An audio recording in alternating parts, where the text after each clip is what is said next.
हम लोग उन दिनों बहुत परेशान थे। बात यह थी कि मालिक मकान ने हमें घर खाली करने का नोटिस दे दिया था। मेरे वालिद सरकारी मुलाजिम थे। तनख्वाह बस इतनी थी कि गुजारो खात हो जाती थी।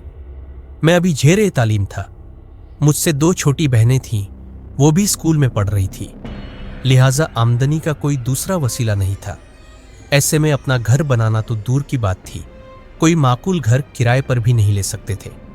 मौजूदा घर हमारे पास गुज़श्ता 15 बरस से था।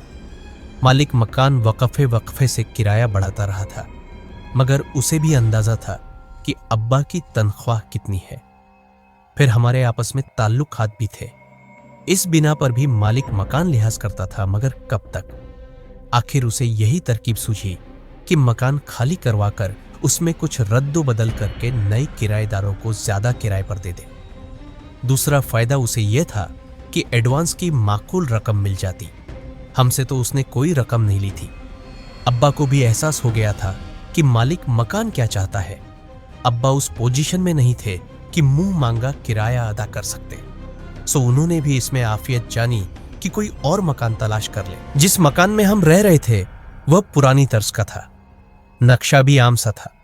अम्मी को हमेशा यही ख्वाहिश रही कि किसी खूबसूरत से घर में रहे, मगर यह ऐसी ख्वाहिश थी जिसका पूरा होना नामुमकिन नजर आता था। अब जो नए मकान की तलाश शुरू हुई तो अम्मी की ख्वाहिश ने फिर सर उठाया।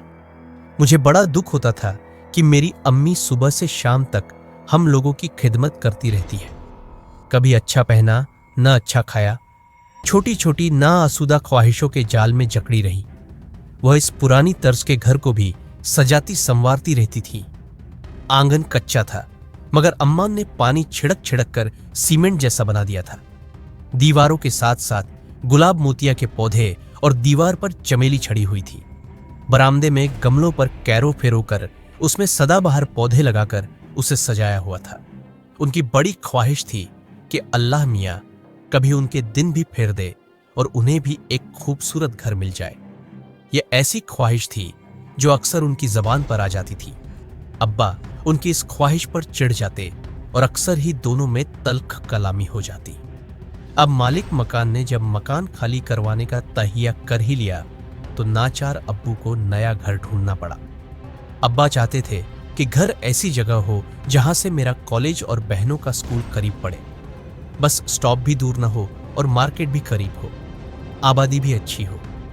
ये तमाम खूबियां किराए के मकान में नहीं हो सकती थी। मैं अब्बा के साथ सुबह शाम घर देखने जाता था। जब कभी मैं निकलने लगता, अम्मी आहिस्ता से कहती, घर अच्छा बना हुआ हो। मैं इस बात में सर हिलाता और दिल में ठान लेता कि जल्द से जल्द पढ़ लिख कर जो काम करूंगा वह यह होगा कि एक अच्छा सा घर बनाऊं, ऐसा घर जो अम्मी की उमंगों पर पूरा उतरे। अब्बा तो ये काम जिंदगी भर नहीं कर सकेंगे। बदनसीबी से हम जहां कहीं भी घर देखने गए, अगर घर अब्बा की ख्वाहिशों के मुताबिक हो तो किराया इतना ज्यादा होता था कि अब्बा अफोर्ड नहीं कर सकते थे। अगर किराया कम होता तो मुर्गी के डरबे जैसा फ्लैट या मकान मिलता, ऐसा खराब कि जिसमें रहने का तसव्वुर न किया जा सके। जिस दौरान हम घर ढूंढ रहे थे, अब्बा की मुलाकात एक शख्स से हो गई जो एक एस्टेट एजेंसी का मालिक था। एक घर की तो उसने इतनी तारीफ की कि वह बहुत खूबसूरत और बिल्कुल नया मकान है। जिन लोगों ने वह घर बनवाया था वह अमेरिका चले गए हैं। अब्बा ने इनकार करना चाहा तो वह शख्स सर हो गया कि आप आई तो सही, एक नजर घर देख ले। आखिर कुछ रोज बाद हर जगह से मायूस होकर मैं और अब्बा उस इलाके में पहुंच गए जहां वह घर मौजूद था। वह कोई छोटा मोटा घर नहीं था, बल्कि बहुत खूबसूरत बंगला था। बाहर यहां से वहां तक लॉन था, फूल पौधे थे, मगर देखभाल न होने की वजह से घास लंबी हो गई थी और पौधे तकरीबन सूख रहे थे, मगर घर बहुत शानदार था। ये तुम हमें कहां ले आए भाई? अब्बा स्टपटा कर बोले, हम इस काबिल नहीं हैं कि इस बंगले का किराया अदा कर सके। साहिब, आपको बताया ना कि मालिक मकान इसके किराए की फिक्र में नहीं है। आप जितना किराया इस घर का दे रहे हैं, जहां आप रहते हैं उतना ही दे दीजिएगा। घर पहुंचकर सबसे पहले अम्मी को खुशखबरी सुनाई। अम्मी तो एकदम से जोश में आ गई। अब्बा किसी काम से बाहर गए तो मैंने दिल खोलकर उस घर की तारीफ की। अगले दिन अम्मी, दोनों बहनें और मैं एक टैक्सी में अब्बा के साथ रवाना हुए। हम सब जब वहां पहुंचे तो अम्मी की तो बाँछें खिल गई। बहनें भी बहुत खुश हुई। अम्मी तो बार बार अंदर बाहर का चक्कर लगा रही थी। कुछ ही दिन बाद हम लोग नए घर शिफ्ट हो गए। अम्मी ने और बहनों ने मिलकर घर की सफाई की और हफ्ते भर में हम लोगों ने नया घर सेट कर लिया। हम सब बहुत मुतमीन और खुश थे। वो पहला वाकया था जब सबसे छोटी बहन बाथरूम में नहा रही थी। उसके शरीर पर और मुंह पर साबुन लगा हुआ था कि पानी चला गया। उसने दरवाजे से अम्मी को आवाज दी। अम्मी दौड़ती हुई गई। उन्होंने कहा, कहीं से कोई वाल्व बंद हो गया होगा, वरना पानी तो हर नल से आ रहा है। अम्मी ने उसे बाल्टी में भरकर पानी दिया। वह नहाकर निकली तो अम्मी ने बाथरूम के नलों का जायजा लिया। जैसे ही नल खोला, पानी बड़ी तेजी से आने लगा।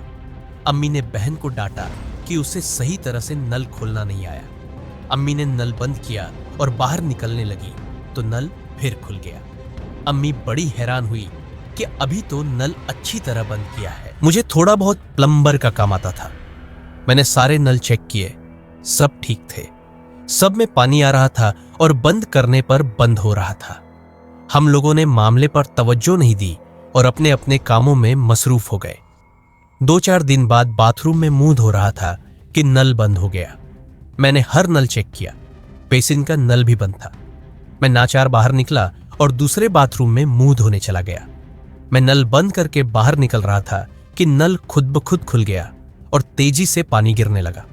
मैं बंद करने मुड़ा तो नल बंद था।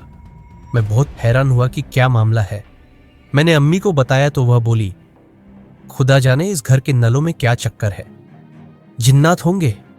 मेरी बहन बोली, यह मजाक की बात नहीं है, मुझे शक हो रहा है कि घर में कुछ है। सुबह मैं चाय बना रही थी तो मेरी बिल्ली ऐसे फू फू कर रही थी जैसे उसके सामने कुछ हो। मेरी दूसरी बहन बताने लगी, अच्छा यह फजूल बातें मत करो। अगली सुबह मैं किचन में चाय लेने गया तो मैंने देखा कि बिल्ली किचन के दरवाजे के साथ खड़ी कुर्रा रही थी।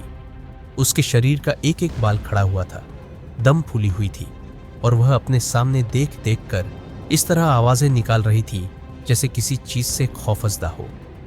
मैंने अच्छी तरह इधर उधर देखा मगर कुछ नजर नहीं आया। बहन किचन में खड़ी ये सब देख रही थी। मुझे देखकर बोली, देखा भैया, बिल्ली को देखा कैसे कर रही थी। हालांकि आसपास कोई कुत्ता भी नहीं है, न कोई और जानवर, मगर खुदा जाने उसे क्या नजर आ रहा है। बहन की इस बात में सदाकत थी। मुझे कुछ कुछ खौफ महसूस हुआ। भैया पानी भी नहीं है, वह बोली। क्या? सुबह अम्मी ने तो मशीन चलाई थी और टंकी ओवरफ्लो हो गई थी। मैंने हैरान होकर कहा, आप खुद देख ले। उसने नल खोलकर दिखाया। वाकई पानी बंद था। फिर सारे घर के नल चेक किए, कहीं भी पानी नहीं था। मैंने टंकी को चेक किया, वह ऐसे खाली थी जैसे उसमें कभी पानी था ही नहीं।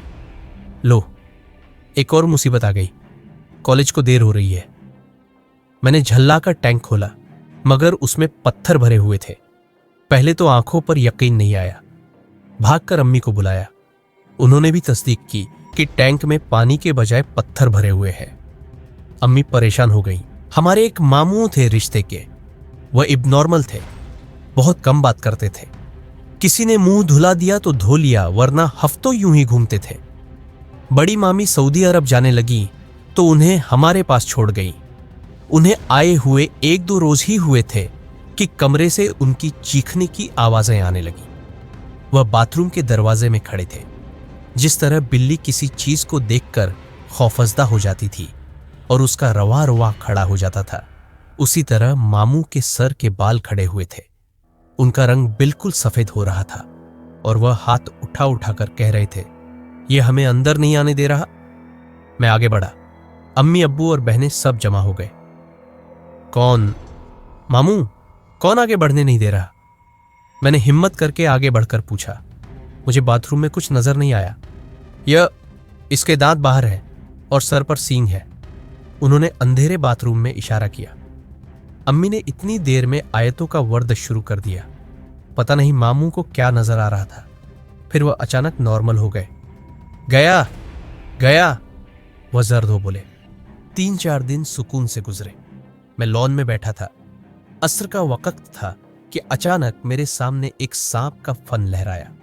मैं खौफजदा होकर उठने लगा कि घास में से सांप निकल आया। मगर सांप से ज्यादा खौफनाक बात यह थी कि सांप किसी अनदेखे हाथ में था और कोई उस रस्सी की तरह मेरे चारों तरफ घुमा रहा था। मैं हल्क से कोई आवाज भी नहीं निकाल सका और बैठे बैठे पसीने में नहा गया। इस घर में जरूर कोई बला है, कोई आसाब है, कुछ भी है जरूर। अब्बू ने घर में दाखिल होते मुझे गुमसुम हालत में देखा तो इधर ही चले आए। अब्बू पर मेरी ज्यों ही नजर पड़ी, मैं खौफ से चिल्लाया, अब्बू सांप कहाँ है? अब्बू समझे कि घास में सांप नजर आ रहा है, मगर मैं खाला में देख देख कर इशारे कर रहा था। अब्बू को वह सांप नजर नहीं आ रहा था। फिर सांप गायब हो गया। मैंने खौफजदा आवाज में कहा, अब्बू ये घर छोड़ दे, यहां कुछ है। खौफ से मुझे बुखार चढ़ गया। सब मेरे सिरहाने जमा हो गए। अम्मी पढ़ पढ़ कर फूंकने लगी। मैं अभी तक खौफजदा था। लगता था फिर मेरे सामने कोई सांप लहराने लगेगा। मैं बोला, नहीं अब्बू, हम चलेंगे। बहुत जल्द हमने सामान पैक करना शुरू कर दिया। जिस दिन हम आखिरी कमरे का सामान पैक कर रहे थे, उस दिन गेट पर अम्मी को एक खातून मिली। उनके साथ उनका बेटा भी था। वह इस घर के सामने रुकना नहीं चाह रही थी। उन्हें यह भी खबर नहीं थी कि हम लोग शिफ्ट कर रहे हैं। वह अम्मी से कह रही थी, बहन सच पूछिए तो मुझे इस घर से बड़ा डर लगता है। इस घर के बारे में क्या मशहूर है? मैंने पूछा, बेटा इस घर में कभी कोई एक हफ्ते से ज्यादा नहीं टिका, मगर यह घर आसाबज़दा है। इसके साथ वाले प्लॉट पर भी साया है। जो लोग यह घर बनवा रहे थे, 2-3 मजदूरों की हलाकत के बाद अधूरा छोड़ गए। आपको डर नहीं लगता क्या? अम्मी अभी जवाब नहीं दे पाई थी कि छोटी बहन चीखती हुई बाहर निकली, अम्मी सब नलों से खून आ रहा है। अम्मी अंदर भागी। मैं भी अंदर आया। किचन के बेसिन में खून भरा हुआ था। जो भी नल खोलते पानी की बजाय खून आ रहा था। खौफ से सबका बुरा हाल था। हम लोगों ने उसी दिन इस खूबसूरत घर को खुदा हाफिज कह दिया। बाद में अम्मी ने बताया कि उनका फिर इरादा बदल गया था। उन्होंने अब्बू से कहा था कि किसी बुजुर्ग से हिसार खींचवा लेते हैं, ऐसा घर फिर नहीं मिलेगा। मगर शायद उनके इस इरादे की खबर इस घर में रहने वाली मखलूक को हो गई थी, इसलिए सबको खून नजर आया और हमने घर छोड़ दिया।